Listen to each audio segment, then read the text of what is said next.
betray us, and pushed hard by another great American, Senator John McCain. I know that the other ticket opposed this surge, in fact, even opposed funding for our troops in Iraq and Afghanistan.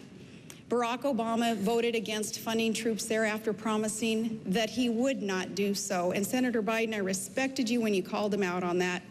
You said that his vote was political, and you said it would cost lives.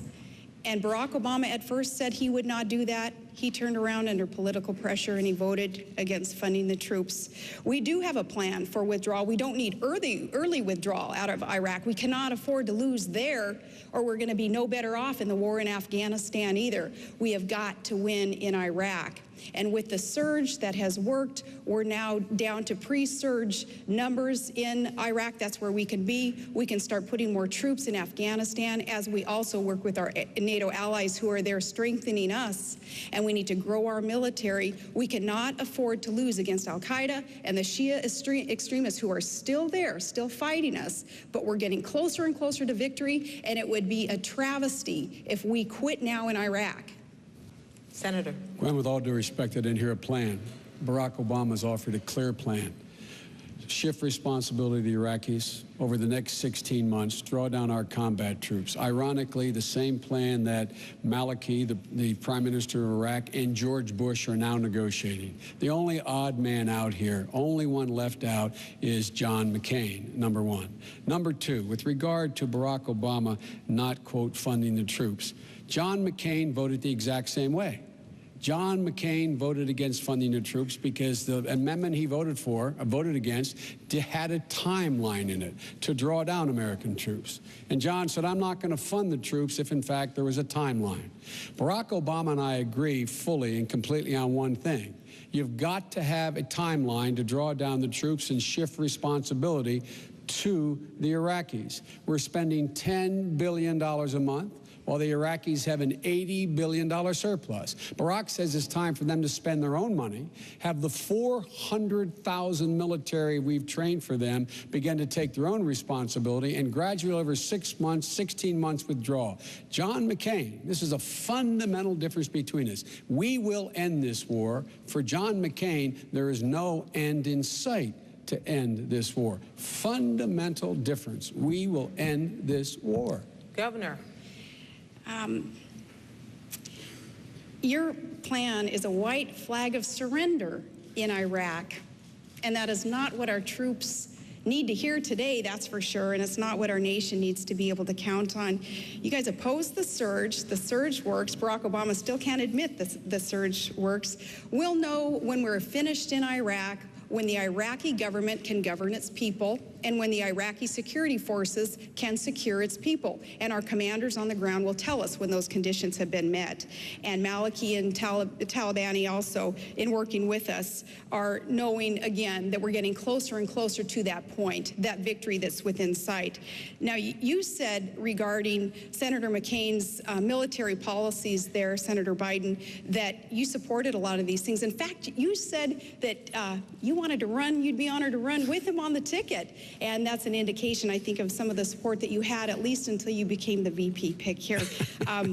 You also said that Barack Obama was not ready to be commander-in-chief. And I know, again, that you opposed the move that he made to try to cut off funding for the troops, and I respect you for that. I don't know how you can defend that position now, but I know that you know, especially with your son in the National Guard, and I have great respect for your family also, and the honor that you show our military.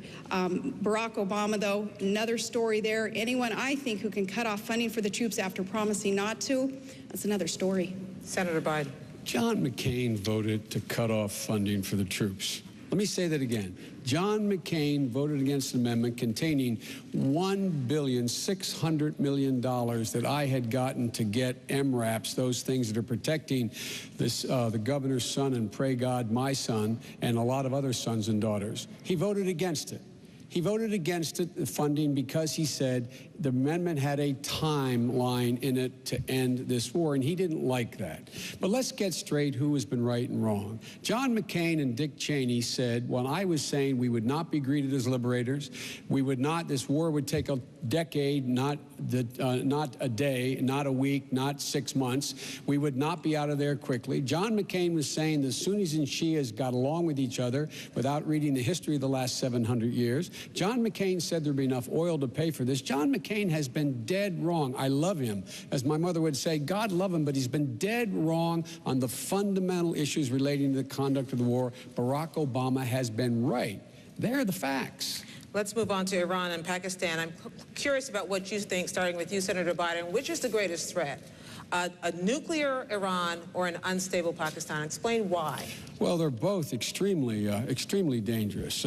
I always have focused, as you know, Gwen, I've been focusing on for a long time, along with Barack, on Pakistan. Pakistan already has nuclear weapons.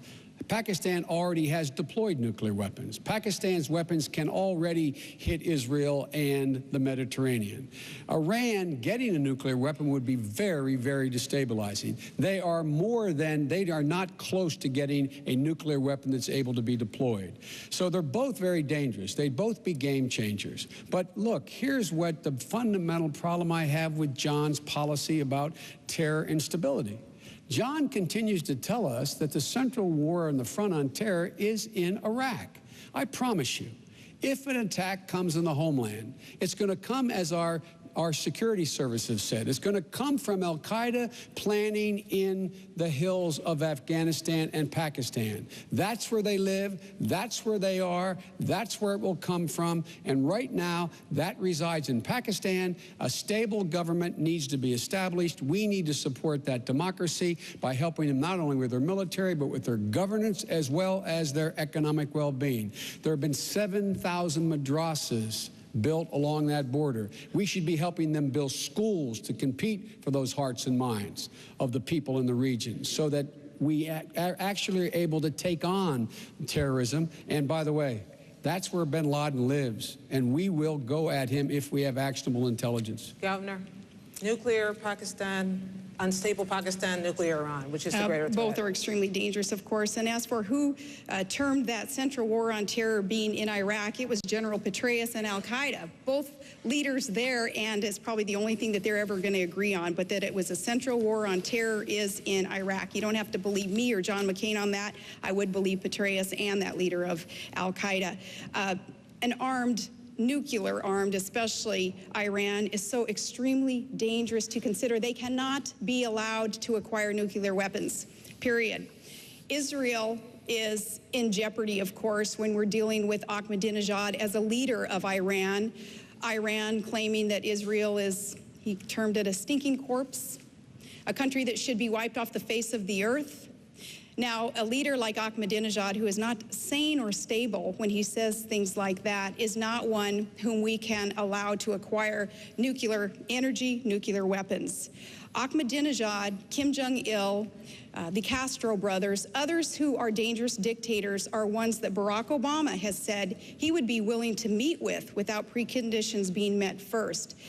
An issue like that, taken up by a presidential candidate, goes beyond naivete and goes beyond poor judgment. A statement that he made like that is downright dangerous, because leaders like Ahmadinejad, who would seek to acquire nuclear weapons and wipe off the face of the earth, an ally like we have in Israel, should not be met with without preconditions and diplomatic efforts being undertaken first. Governor and Senator, I want you both to respond to this. Secretaries of State Baker, Kissinger, Powell, Baker, they have all advocated some level of engagement with enemies. Do you think these former secretaries of state are wrong on that?